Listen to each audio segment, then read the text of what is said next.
नमस्कार दोस्तों, स्वागत है आपका पॉलिटी विद भास्कर में। और आज हम जानेंगे कि मौलिक अधिकार और संवैधानिक अधिकार, जिन्हें हम लीगल राइट्स भी कहते हैं, और साधारण कानून, इनमें क्या फ़र्क होता है, इसके विषय में जानेंगे। और साथ में एक यूपीएससी का प्रश्न भी सॉल्व करेंगे। 2017 में एक पूछा गया क्वेश्चन अधिकारों से संबंधित, किस तरीके से उसे सॉल्व किया जाए और कैसे इससे समझा जा सकता है, वो भी हम इसमें करेंगे। तो आइए आगे बढ़ते हैं और इसके बारे में देखते हैं क्या। सबसे पहले जब बात करते हैं हम मौलिक अधिकारों के बारे में, फंडामेंटल राइट्स, इससे पहले मैं वीडियो बना चुका हूं कि फंडामेंटल राइट्स फंडामेंटल क्यों है, उसमें कुछ फंडामेंटल राइट्स के बारे में बताया गया है। अगर यहाँ पे हम बात करें तो फंडामेंटल राइट्स वो राइट्स होते हैं जो कि हमारे संविधान में लिखित होते हैं और साथ में किसी भी व्यक्ति के शारीरिक विकास के लिए और उसके नैतिक विकास के लिए बहुत ही आवश्यक हो सकते हैं। ठीक है, जैसे such as spiritual and religious development, किस तरीके के, इकोनॉमिक या पॉलिटिकल डेवलपमेंट हो गया, या उनका रिलीजियस डेवलपमेंट, उनके भौतिक विकास के लिए और खासकर उनके नैतिक विकास के लिए बहुत ही आवश्यक होते हैं। इस प्रकार के अधिकार वो हमारे मौलिक अधिकार कहलाते हैं। लेकिन मौलिक अधिकार कब कहलाते हैं? तब जब फंडामेंटल राइट्स स्टेट के अगेंस्ट तो हों ही, साथ में infringement of these rights can be taken to court. अगर इनमें किसी भी प्रकार का उल्लंघन हो रहा हो अधिकारों में, तो सीधे कोर्ट जाया जा सके। यानी कि ऐसे अधिकार जो व्यक्ति के विकास के लिए आवश्यक हो और उनके उल्लंघन पर सीधे न्यायालय जाने की अनुमति हो, उन्हें हम मौलिक अधिकार कह रहे होते हैं। Violation of fundamental rights can be taken directly to the supreme court by article 32, यानी अनुच्छेद 32 जो है उसके द्वारा, भारतीय संविधान के अनुच्छेद 32 द्वारा सीधे सुप्रीम कोर्ट में अपील की जा सकती है। किसी भी व्यक्ति के अगर फंडामेंटल राइट्स का उल्लंघन हुआ है तो वो सीधा सुप्रीम कोर्ट जा सकता है। ये बात है कि मौलिक अधिकारों में क्या अंतर होता है। अगर हम बात करें कॉन्स्टिट्यूशनल राइट और लीगल राइट की, तो जब हम कॉन्स्टिट्यूशनल राइट और लीगल राइट की बात करते हैं तो कॉन्स्टिट्यूशनल राइट क्या कहता है? The rights written in the constitution are called constitutional right, यानी कि ऐसे अधिकार जो कि संविधान में वर्णित हैं वो संवैधानिक अधिकार कहलाते हैं। अब थोड़ी सी कंफ्यूजन हो गई होगी कि संविधान में कैसे वर्णित है, तो ध्यान दीजिए। मौलिक अधिकार जैसे हो गया, मान लीजिए अनुच्छेद 14 है, ठीक है, समानता का अधिकार दे रहा है। उसके बाद आपका अनुच्छेद 19 है, कुछ स्वतंत्रताएं दे रहा है, ये घूमने फिरने की आजादी वगैरह इसमें मिली हुई हैं, वो हो गया। ठीक है, इस तरीके की अनुच्छेद 21 है जो आपको कुछ अधिकार प्रदान कर रहा है। यानी कि कुल मिला के जो आपके अधिकार हैं, जैसे कि प्राण एवं दैहिक स्वतंत्रता का अधिकार 21 दे रहा है, उसके बाद अभिव्यक्ति की अन्य स्वतंत्रताएं 19 दे रहा है। यानी कि इस तरीके के जो आपको राइट्स मिले हुए हैं ये आपके फंडामेंटल राइट्स हैं। लेकिन अगर हम बात करें कि जैसे 300 ए या 300 ए या 300 का, पहले ये मौलिक अधिकार था लेकिन अब ये लीगल राइट्स बना दिया गया है या संवैधानिक अधिकार बना दिया गया है। इसका मतलब है कि अब इनके किसी भी प्रकार का उल्लंघन होता है तो हम सुप्रीम कोर्ट नहीं जा सकते। तो क्या लिखा हुआ है? But the difference between fundamental rights and constitutional right is that the violation can not be taken directly to the supreme court. यानी कि यदि आपके संवैधानिक अधिकारों का किसी भी प्रकार से उल्लंघन होता है तो आप सुप्रीम कोर्ट नहीं जा सकते, तो फिर आप कहां जा सकते हैं? A simple report can be lodged on these violation and can be taken to the local court। यानी कि आपको एक सिंपल एफआईआर दर्ज करानी होगी और उसके बाद फिर आप लोकल कोर्ट्स के थ्रू आगे जाएंगे और तब जाके अगर लोकल कोर्ट्स आपको इजाजत देते हैं तो फिर आप फाइनली सुप्रीम कोर्ट जा सकते हैं। डायरेक्ट सुप्रीम कोर्ट जाने की आपको इजाजत नहीं है। सबसे पहले लोकल कोर्ट जाएंगे, उसके बाद हाई कोर्ट जाएंगे, देन सुप्रीम कोर्ट। ये आपको प्रोसीजर फॉलो करना होगा, किसमें? कॉन्स्टिट्यूशनल राइट और लीगल राइट्स में। लेकिन यही अगर आपका संवैधानिक अधिकार यानी मौलिक अधिकार है तो मौलिक अधिकार में क्या होगा? सीधे सुप्रीम कोर्ट जाने की अनुमति होगी अनुच्छेद 32 के द्वारा। तो क्या हुआ है? All fundamental rights are constitutional rights. चूंकि जितने भी फंडामेंटल राइट्स हैं वो कॉन्स्टिट्यूशन में दिए गए हैं, इसलिए वो कॉन्स्टिट्यूशनल राइट और लीगल राइट्स हैं। यानी कि ध्यान रहे, जितने भी फंडामेंटल राइट्स होते हैं वो सभी कॉन्स्टिट्यूशनल राइट्स होते हैं, लेकिन सभी कॉन्स्टिट्यूशनल राइट्स फंडामेंटल राइट्स नहीं होते हैं। ये एक विशेष चीज है जो आपको ध्यान देनी है। एक और बात इसके संबंध में है, only parliament can change constitutional rights. यानी कि जो भी कॉन्स्टिट्यूशनल राइट्स हैं उनमें चेंज कर सकती है सिर्फ पार्लियामेंट। फंडामेंटल राइट्स में भी पार्लियामेंट चेंज कर सकती है, कॉन्स्टिट्यूशनल राइट में भी पार्लियामेंट चेंज करती है। The state legislature does not have the right to amend it, यानी कि जो भी कॉन्स्टिट्यूशनल राइट्स हैं या लीगल राइट्स हैं उनमें स्टेट को विधि बनाने का अधिकार नहीं है। कॉन्स्टिट्यूशनल राइट्स में सिर्फ शक्ति किसके पास है, यानी कि अगर कॉन्स्टिट्यूशन में किसी भी प्रकार का संवैधानिक संरक्षण करना है, संवैधानिक किसी भी प्रकार का संशोधन करना है, तो यह अधिकार सिर्फ पार्लियामेंट के पास है संवैधानिक अधिकारों में, ध्यान रहे। लेकिन राइट्स आर आइदर कॉन्स्टिट्यूशनल और legal, both are against the state, there is a difference in their enforcement, यानी कि चाहे वो आपके राइट्स किस प्रकार के हों, लीगल हों, कॉन्स्टिट्यूशनल हों, फंडामेंटल राइट्स हों, किसी भी प्रकार के जो आपके राइट्स हैं ये स्टेट के अगेंस्ट होते हैं हमेशा। ये किसके अगेंस्ट होते हैं? स्टेट के, यानी कि राज्य के खिलाफ मिले हुए होते हैं, नेगेटिव टर्म में होते हैं, यानी कि राज्य इनको खत्म करने के लिए कानून नहीं बना सकती। राज्य ऐसा कानून बनाएगी कि इनको किसी भी तरीके से नुकसान ना पहुंच रहा हो, इसीलिए कहा जाता है कि ये क्या है, both are against the state, यानी राज्य के खिलाफ मिले हुए अधिकार हैं।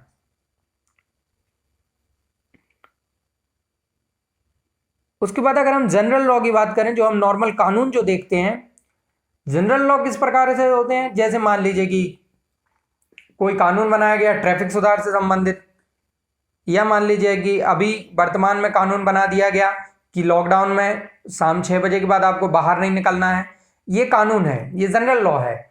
जनरल लॉ को अगर आप तोड़ते हैं तो आपको उसको दंड मिल सकता है, यानी ये जनरल लॉ होते हैं। Laws made by the assembly और पार्लियामेंट, बाय द स्टेट और सेंटर, यानी कि ये केंद्र के द्वारा भी बनाए जा सकते हैं, ये लेजिस्लेटिव असेंबली द्वारा यानी विधायिका द्वारा भी बनाए जा सकते हैं, और ये पार्लियामेंट के द्वारा भी बनाए जा सकते हैं।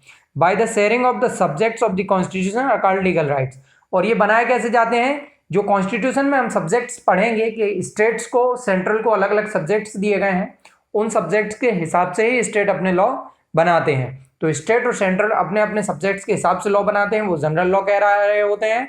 There is a provision of penalty for violation of these rights, किसी भी प्रकार के राइट्स होते हैं उनके उल्लंघन पर पेनाल्टी होती है, पैसे की हो सकती है, यानी कोई दंड का प्रावधान हो सकता है, कोई सजा हो सकती है, इस तरीके के प्रावधान जो होते हैं वो जनरल लॉ में होते हैं। वर्तमान में जैसे कि मान लीजिए लॉकडाउन का उल्लंघन किसी भी प्रकार से किया जा रहा है तो उस पर कुछ पेनाल्टी लगाई जा सकती है या कुछ दंड चार्ज किया जा सकता है, ये वर्तमान नियम बनाए गए हैं। ये राज्यों के द्वारा अलग हैं, अलग केंद्र के द्वारा अलग हैं, क्यों? क्योंकि उनको विषय प्राप्त हो और विषय के हिसाब से कानून बना रहे हैं।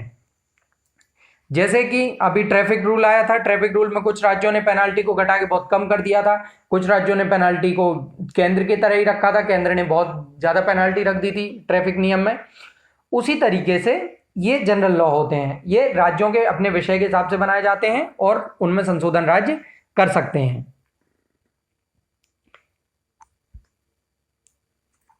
Where the common laws are used to protect and enforce common legal rights, यानी कि जो भी साधारण अधिकार होते हैं वो हमेशा क्या होते हैं, लीगल राइट्स, यानी कि साधारण तरीके से ही उसके बचाव के लिए या लागू करने के लिए किए जाते हैं, यानी कि इंप्लीमेंट करने के लिए क्या होगा, साधारण तरीके से आपको इंप्लीमेंट करना पड़ेगा, यानी कि आपको लोकल कोर्ट्स के द्वारा या फिर FIR कहीं पे दर्ज कराकर ही आपका वो दर्ज होता है।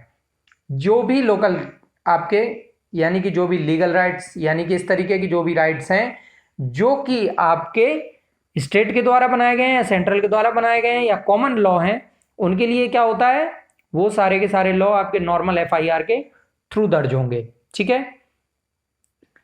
The constitutional itself guarantees and protects fundamental rights, लेकिन जब बात आती है फंडामेंटल राइट्स की तो कॉन्स्टिट्यूशन इसे प्रोटेक्ट भी करता है और गारंटी भी देता है उनको लागू करने की, यानी कि दूसरे अधिकार जो हैं वो यदि आप उल्लंघन करते हैं तो उनके लिए दंड का प्रावधान है, या राज्य उनका उल्लंघन करता है किन्हीं कानूनों का जो कि अधिकार आपको प्राप्त है, उनका राज्य यदि उल्लंघन करता है और वो फंडामेंटल राइट्स ना होकर लीगल राइट्स हैं, तो आप साधारण जगह पे उसका केस दर्ज करा सकते हैं और उसके थ्रू जा सकते हैं। जैसे मान लीजिए कि संपत्ति का अधिकार 300A में दिया हुआ है, 300A में संपत्ति का अधिकार दिया हुआ, राज्य ने किसी व्यक्ति की संपत्ति जबरदस्ती छीन ली, पहले ये मौलिक अधिकार था, अब ये मौलिक अधिकार नहीं है, तो जब ये फंडामेंटल राइट्स था अब फंडामेंटल राइट्स नहीं है चूंकि, तो ध्यान दीजिए अगर ये फंडामेंटल राइट्स होता, प्रेजेंट में होता, तो अगर ये फंडामेंटल राइट्स प्रेजेंट में होता तो इसकी किसी की जमीन हो और जमीन को जबरदस्ती सरकार ने अगर अपने कब्जे में ले लिया हो तो व्यक्ति कहां जा सकता था? सीधे सुप्रीम कोर्ट जा सकता था, डायरेक्ट एससी जा सकता था। कहां जा सकता था व्यक्ति? 300A के उल्लंघन पर कहां जा सकता था? डायरेक्ट व्यक्ति जा सकता था एससी। लेकिन चूंकि अब ये फंडामेंटल राइट्स ना होकर लीगल राइट्स है, तो अब व्यक्ति कहां जाएगा? लोकल रिपोर्ट दर्ज कराएगा और फिर लोकल रिपोर्ट से हाई कोर्ट जा सकता है, फिर हाई कोर्ट से सुप्रीम कोर्ट जा सकता है। यानी सबसे पहले इसे लोकल रिपोर्ट दर्ज करानी होगी। अब चूंकि फंडामेंटल राइट्स नहीं है, इसलिए होता तो वो डायरेक्ट एससी जा सकता था। Parliament and legislature can change the general rights by making laws.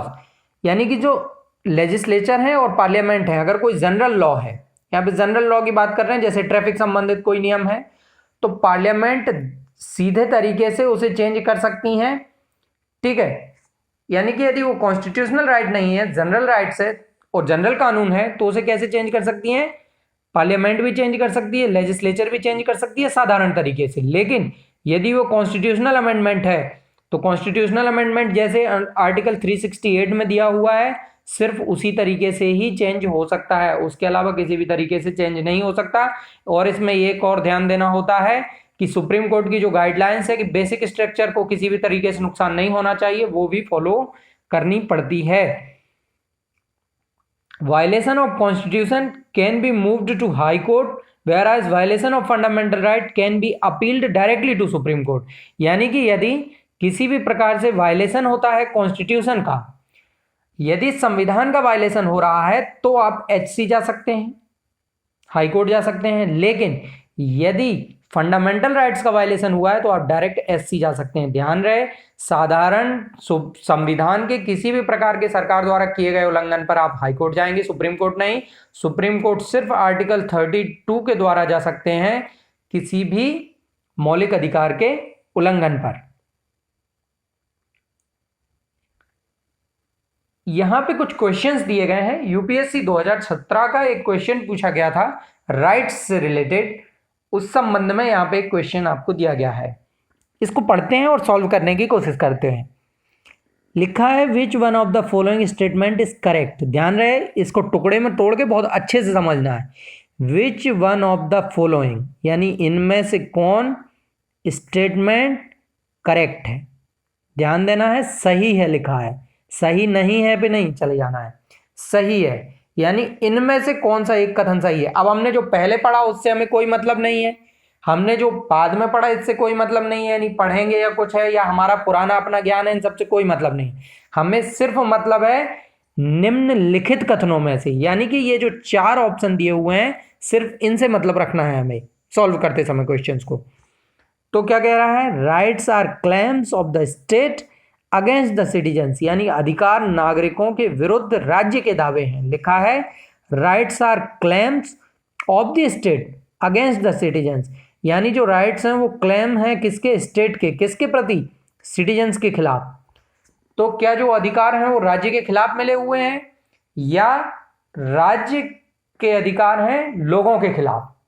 तो अभी हमने थोड़ी देर पहले पढ़ा कि जो अधिकार हैं वो लोगों को मिले हुए हैं राज्य के खिलाफ। तो ये तो स्टेटमेंट वैसे ही इनकरेक्ट हो गया, क्योंकि ये क्या कह रहा है? स्टेट के अगेंस्ट हैं, यानी कि स्टेट के अगेंस्ट हैं जो भी राइट्स वो क्लेम कर सकता है सिटीजन्स के अगेंस्ट। यानी कि क्या है?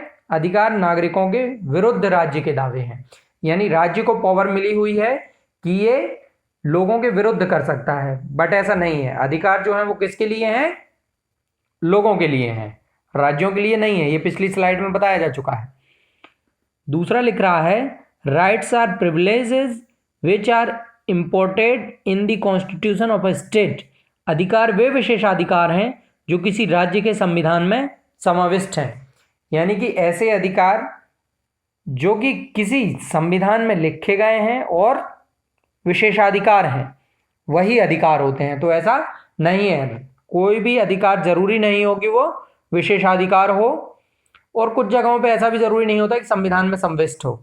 यानी कि जरूरी नहीं है, कई जगहों पे संविधान अगर लिखित नहीं है वहां पे मौलिक अधिकार लोगों को अधिकार प्राप्त हो सकते हैं। इसका जरूरी नहीं है कि कहीं संविधान में लिखित हो। पहली चीज तो ये भी गलत है। दूसरी चीज दिक्कत यहाँ कह रहा है कि अधिकार वे विशेषाधिकार हैं जो किसी राज्य के संविधान में समाविष्ट हों। तो अधिकार कभी भी विशेषाधिकार नहीं होते, क्योंकि विशेषाधिकार अपने आप में विशेषाधिकार है। अधिकार और विशेषाधिकार दोनों चीजें आपस में संगत नहीं है, एक जैसी नहीं है, कॉमन नहीं है। अधिकार अलग चीज है, विशेषाधिकार अलग चीज है। तो इसलिए बी भी गलत हो गया। सी पे आते हैं, rights are claims of the citizens against the state. ये बात बिल्कुल सही है। अधिकार जो है राज्य के विरुद्ध नागरिकों के दावे हैं, यानी अधिकार जो मिलते हैं किसके खिलाफ मिलते हैं, राज्य के खिलाफ मिलते हैं, इसीलिए नेगेटिव होते हैं, हमेशा नेगेटिव टर्म्स लिए होते हैं। स्टेट को आगे बढ़ने से रोकते हैं, यानी कि लोगों के बीच में हस्तक्षेप ना हो, लोगों के कार्यों में हस्तक्षेप ना हो, उनके अधिकारों में हस्तक्षेप ना हो, उसी के लिए अधिकार मिले हुए हैं। इसलिए अधिकार क्या है, राज्य के विरुद्ध नागरिकों के दावे हैं। दावे का मतलब होता है पावर। राज्यों को जो मिली हुई राइट्स हैं, पावर्स हैं, वो सीधे राज्य के विरुद्ध हैं। यानी कि अगर राज्य ने कोई ऐसा नियम बनाया जो राइट्स को खत्म करता है तो उसके खिलाफ कार्यवाही की जा सकती है, शिकायत दर्ज की जा सकती है।